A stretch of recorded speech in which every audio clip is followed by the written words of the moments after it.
안녕하세요. 예, 김승옥입니다.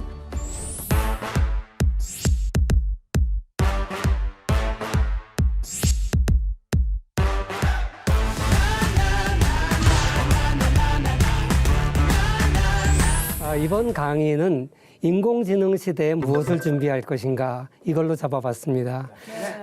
우리가 30, 40대 분들한테 아무래도 인공지능 시대를 좀 준비해야 될 것 같아요.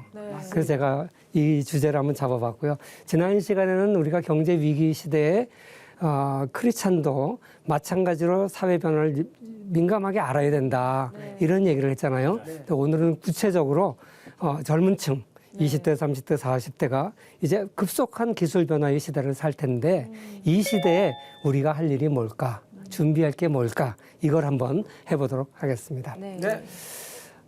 흔히들 경제적 성취, 이코노믹 퍼포먼스라 그래요.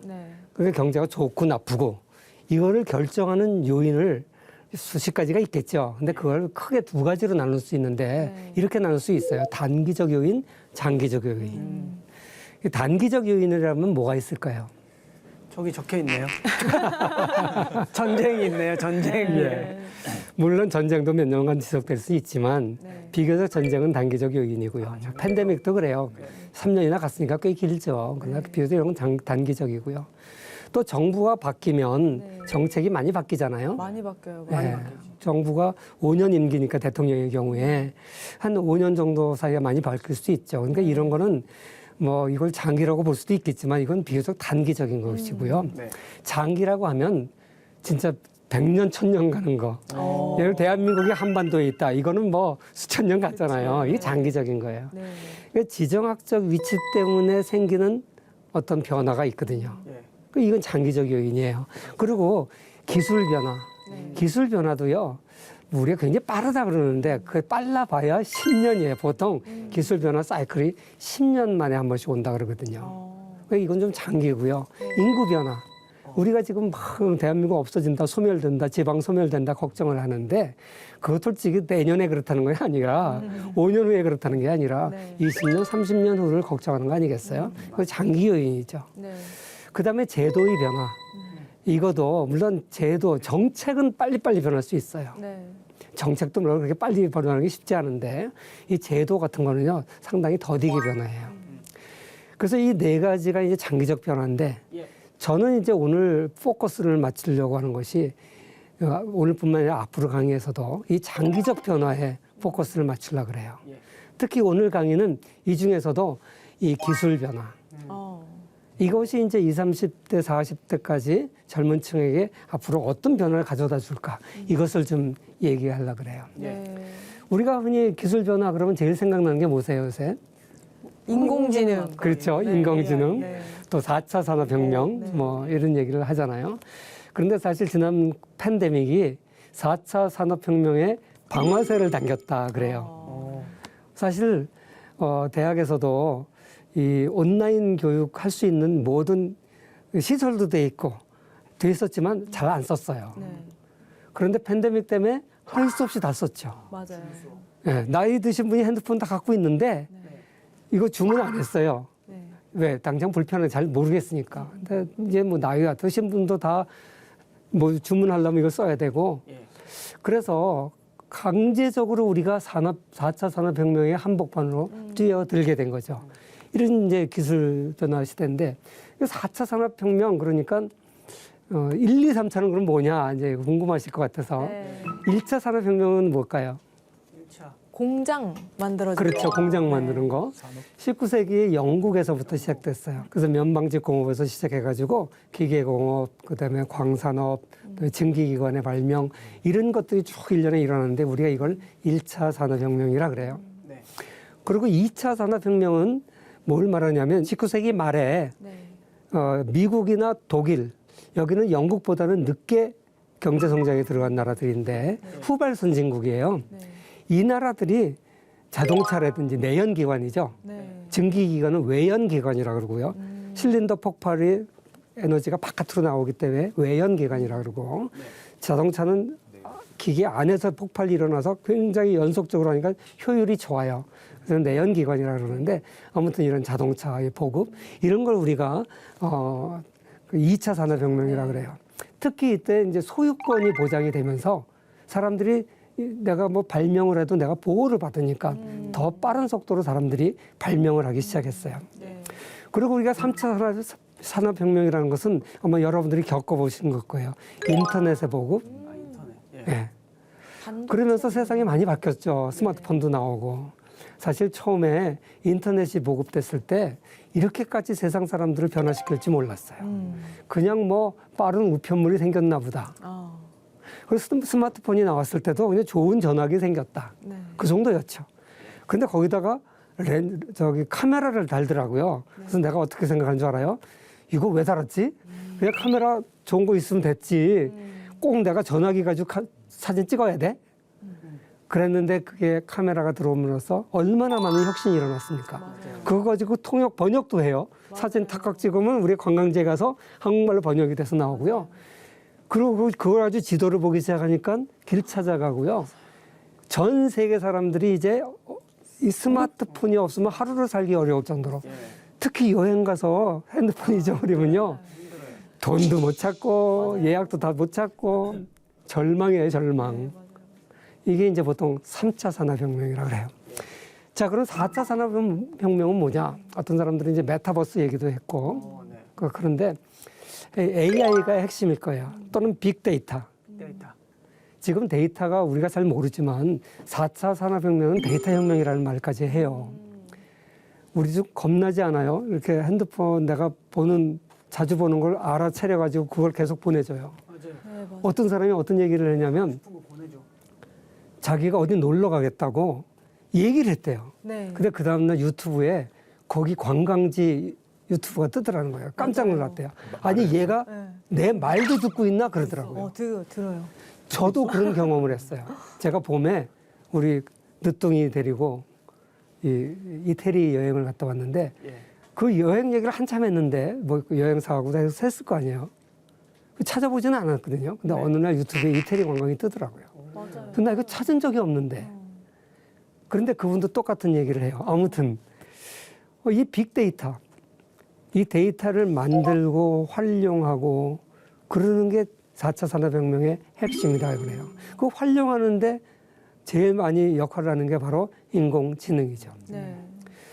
그래서 그 인공지능이 앞으로 얼마나 크게 이제 세상을 바꿀까 이거는 이제 사실 궁금해요. AI를 잘 활용하는 챗GPT 이건 어떨 것 같으세요? 계속 잘 쓸 것 같은. 그렇죠. 그런 생각이 들죠. 네. 이거는 제가 볼 때는 중간 정도 있는 것 같아요. 그래서 갈수록 이제 요즘 쓰기 쉬워지면 좀 더 이제 핸드폰 쪽으로 인터넷 쪽으로 가겠죠. 아직은 뭐 문서 작성할 때 도움을 받는다든지 쓰는 사람들이 한정돼 있는 것 같아요. 예를 들어서 고령층이라든지 이런 사람은 챗GPT 못 쓰잖아요, 아직은. 그러니까 이 두 가지 메타버스와 인터넷의 중간 정도 있잖아요. 세상을 하여간 바꿔놓기는 굉장히 바꿔놓을 것 같아요. 그런 챗GPT로 대표되는 이 인공지능 이게 지금 어떤 위험이 있을까요? 위험. 보안이 좀 안 좋나? 잘 모르겠는데. 아, 보안. 너무 생각을 안 하게 되려나? 수동적이 될 것 같긴 해요. 수동적이 된다. 맡겨놓고 하니까. 맡겨놓으니까. 예. 네. 애니메이션이나 영화들 많이 보면은 결국에 인간들이 저런 기술을 따라가다 보면 멍청해지고 그죠. 되게 그런 영화 있었죠. 뚱뚱해지고 예. 그러니까 그런 게 제일 심하지 않을까. 근데 더 제 핵심은 뭐냐면 인공지능이라는 게 챗GPT라는 게 아무리 똑똑해도 주어진 데이터를 분석해서 결론을 내놓잖아요. 네. 근데 그 주어진 데이터가 가짜라면 잘못된 데이터라면 위험하네. 예. 그럼 결론도 다르게 나올 거 아니에요. 그렇죠. 그러면 걔한테 이게 진짜 정보인지 가짜 정보인지 판별할 수 있는 능력이 있을까요? 그럼 그것도 아직은- 그것도 아직은- 데이터 기반으로 만들어. 그렇죠. 데이터 기반으로 하니까. 물론 이제 그럴 수 있죠. 이렇게 기준을 줘가지고 이런 거는 뭐 하지 말라든지 이런 거 받아들이지만 기준을 줘도 할 수는 있을 거예요. 근데 기본적으로 자기 생성형은 모든 데이터를 다 그냥 자기가 활용을 해요. 그것도 쉽지 않고요. 거기다가 거짓말을 할 수 있어요. 제가 아는 분이 네. 뭐라 그랬냐면 자기 이름을 넣어서 예를 들어 저 같으면 김승욱이라고 하는 친일파의 행적을 알려달라.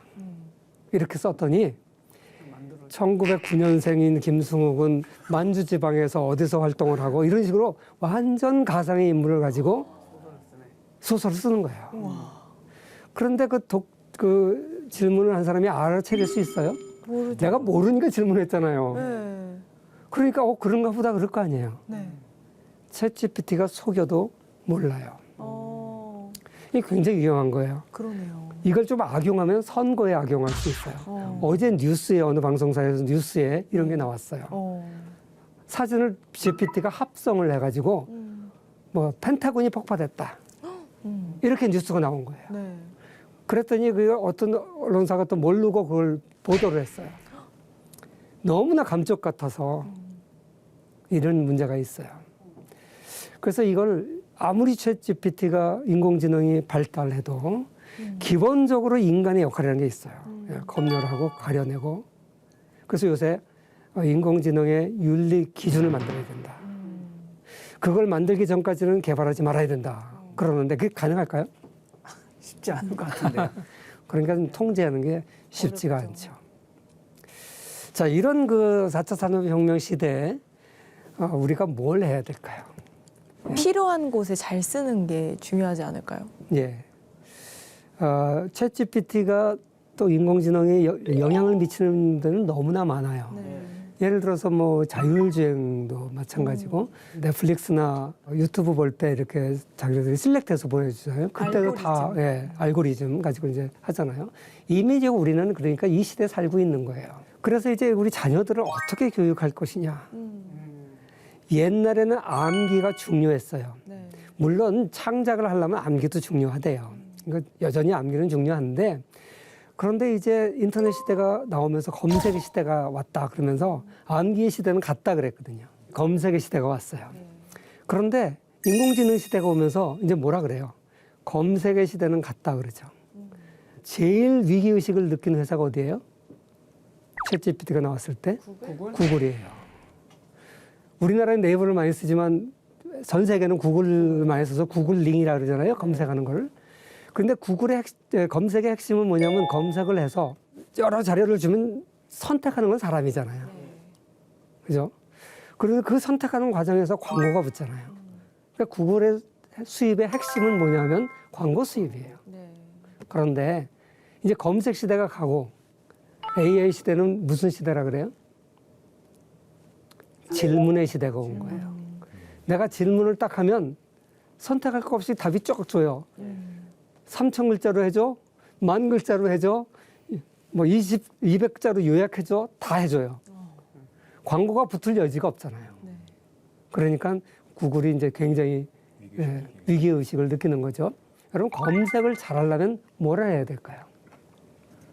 검색어를 잘 입력해야 돼요. 그렇죠. 검색어를 조금 더 얘기하면 질문을 잘해야 되죠. 네. 그죠? 그런데 질문 잘하는 게 쉬울까요?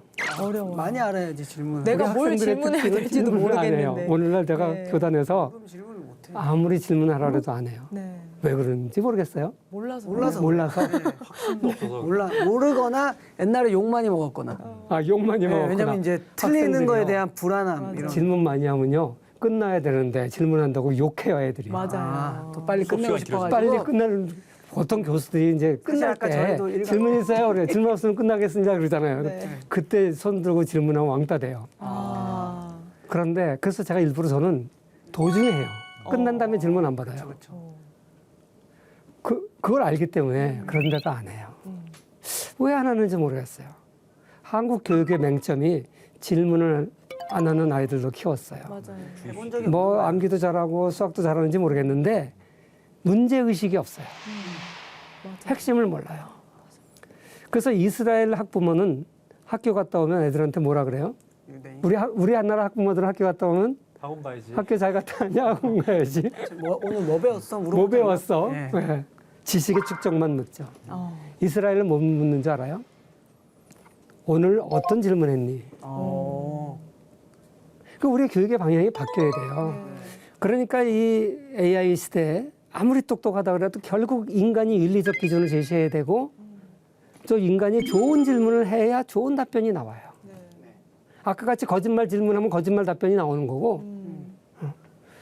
그러니까 이제 교육이 어떻게 돼야 되겠어요? 이스라엘처럼 질문 잘하는 좋은 질문하는 아이들도 키워야 돼요.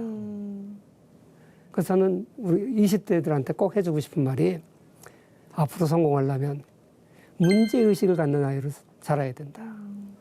그러려면 자기 기본 지식이 많아야 돼요. 독서를 많이 해야 돼요. 다른 방법이 없어요. 로봇한테, AI한테 독서시키지 말고 그건 기계들을 알아서 하니까 내가 독서를 많이 하고 그래서 좋은 질문을 할 수 있는 능력을 키우는 것이 가장 중요합니다. 네. 또 한 가지는 규제가 많으면요. 기업들이 옴짝달짝 못해요. 예를 들어서 우버 예. 같은 경우는 그 미국의 그 택시값이 그게 원래 굉장히 비싸거든요. 근데 제가 이제 자녀가 다 미국에 있어서 미국에 자주 가는데 웬만하면 다 우버 타고 다녀요. 맞아요. 그러니까 우버를 하면 한국보다는 좀 비싼데 다닐만 해요. 네. 근데 이제 우리나라에서도 우버를 허용하려고 했더니 택시 사업 관련된 이익 집단에서 못하게 했잖아요. 난리가 났죠. 또 에어비앤비. 요새 여행 가면 젊은이들은 뭐 고급 호텔에 들어갈 돈이 없으니까 에어비앤비 많이 가잖아요. 네. 근데 우리나라는 그걸 허용은 하는데 까다로워요. 맞아요. 외국인한테만 해야 되고 뭐 굉장히 까다로워요. 그래서 사실 에어비앤비가 한국은 활성화가 안 돼 있어요. 그러니까 그건 숙박업계의 이익 집단의 압력 때문에 그럴 거예요. 근데 우리나라는 이 두 가지가 다 이런데 마찬 이런 식으로 아무리 기술 혁신이 좋아도 규제가 많으면 그 기술 혁신이 나타나지도 않고 활용이 안 돼요. 그래서 이 기술 혁신 시대에 이 기술 혁신을 부정적으로만 봐서는 안 돼요. 여기 그림에 있는데 저게 빨간 거 저게 뭔지 아세요? TBM이라는 기계인데 터널 보링 머신. 터널 굴착기예요. 그 밑에 있는 까만 거는 사람이에요. 네. 그러니까 얼마나 큰지 아시겠죠? 네. 그게 지나가면 4차선 터널이 뚫어져요. 그리고 부스러기를 가지고 옆에 콘크리트도 다 해가면서 지나가요. 대박. 옛날에 비해서 생산성이 얼마나 높아졌어요. 엄청 좋아. 우리나라의 강원도에 가보면 터널 다리 그렇잖아요. 다 이런 거로 뚫은 거예요. 저희 나라도요? 우리나라도. 이걸 우리나라는 만들 기술은 없는데 사와가지고 저 임대에다 써요. 어.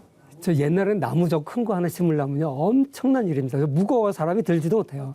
저 기계로 간단하게 땅을 파서 집어넣어요. 이렇게 기계라는 것은 엄청난 생산성을 가져다 주기 때문에 우리가 기술 혁신을 마냥 나쁘게만 볼 수 없잖아요. 그런데 오늘날의 기술 혁신의 한 가지 문제점은 뭐냐면요. 고용 없는 성장이 나타나요.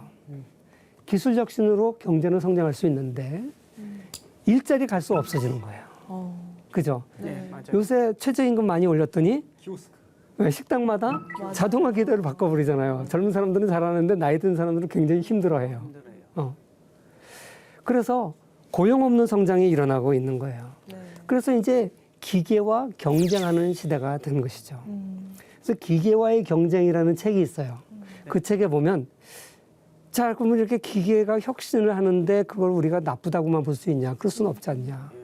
그러니까 이 혁신을 받아들여야 되는데 그럼 우리가 어떻게 대응해야 될까? 이런 내용의 책인데 러다이트 운동이라고 들어봤어요?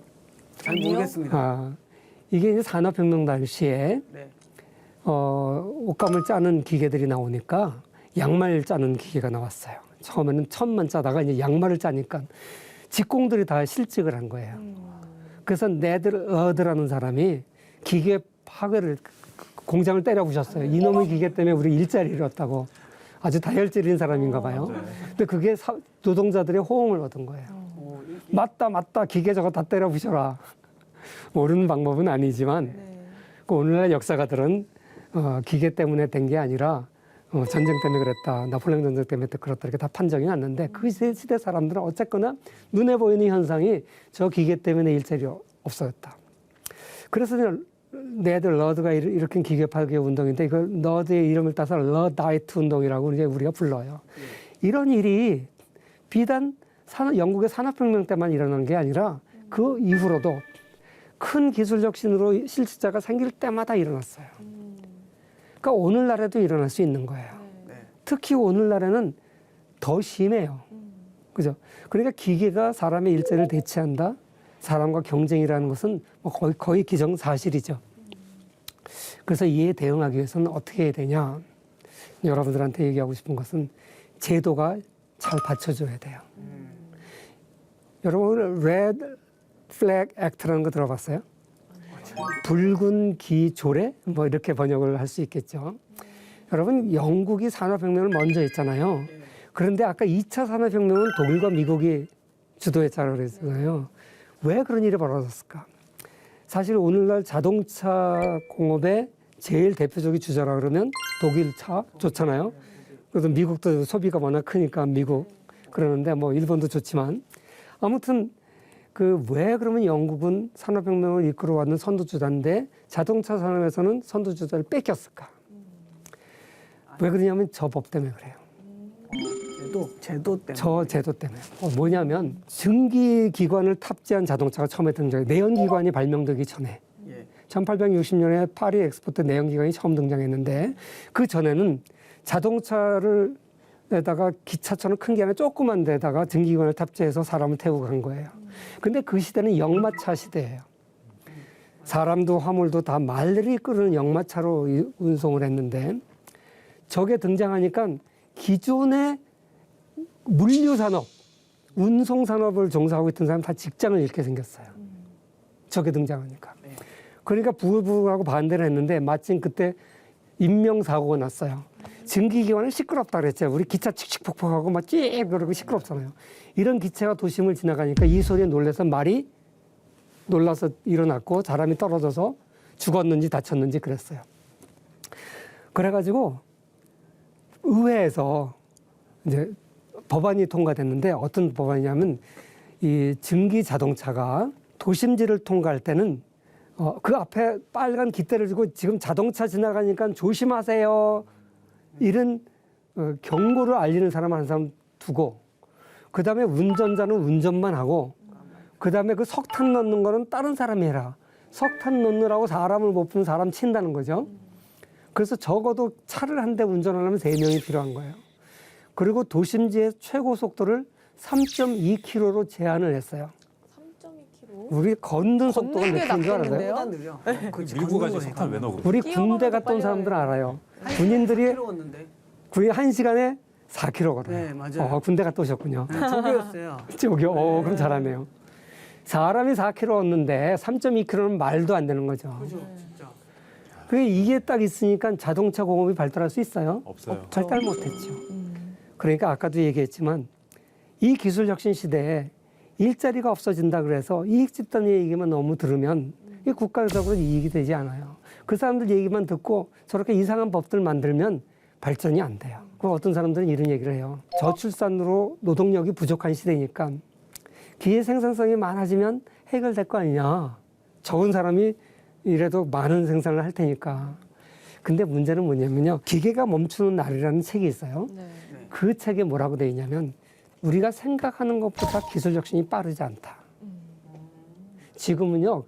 우리가 미래의 기술 혁신이 엄청나게 빨리 올 거라고 많은 사람이 생각하는데 실제적으로는 그렇게 빨리 오지 않는 거예요. 자율주행 자동차를 생각해 보세요. 얼마 전에는 금방 올 줄 알았어요. 근데 쉽지가 않거든요. 아직도 길이 멀었대요. 그래서 우리가 기술 혁신 시대에 국가는 뭘 해야 되냐. 이익 집단의 압력을 극복해야 돼요. 규제를 하더라도 잘해야 되고요. 우리 개인들은 뭘 해야 될까요? 창의적인 자기개발 노력을 하고 질문을 잘하는 사람이 돼야 되고요. 기업은 뭘 해야 될까요? 구조조정을 해야 돼요. 그리고 연공서열제 있잖아요. 근무 오래 했다고 월급 많이 주고 직급 올려 이런 거 하지 말고 이걸 일본식 경영이라 그러는데 이런 거 하지 말고 능력 있는 사람 대우해주고 이게 어떻게 보면 좀 잔인한데 어쩔 수가 없다는 거죠. 이런 준비가 우리가 필요하다 이렇게 생각이 됩니다. 그럼 이걸로 제 2번째 강의를 마치도록 하겠습니다. 감사합니다. 감사합니다.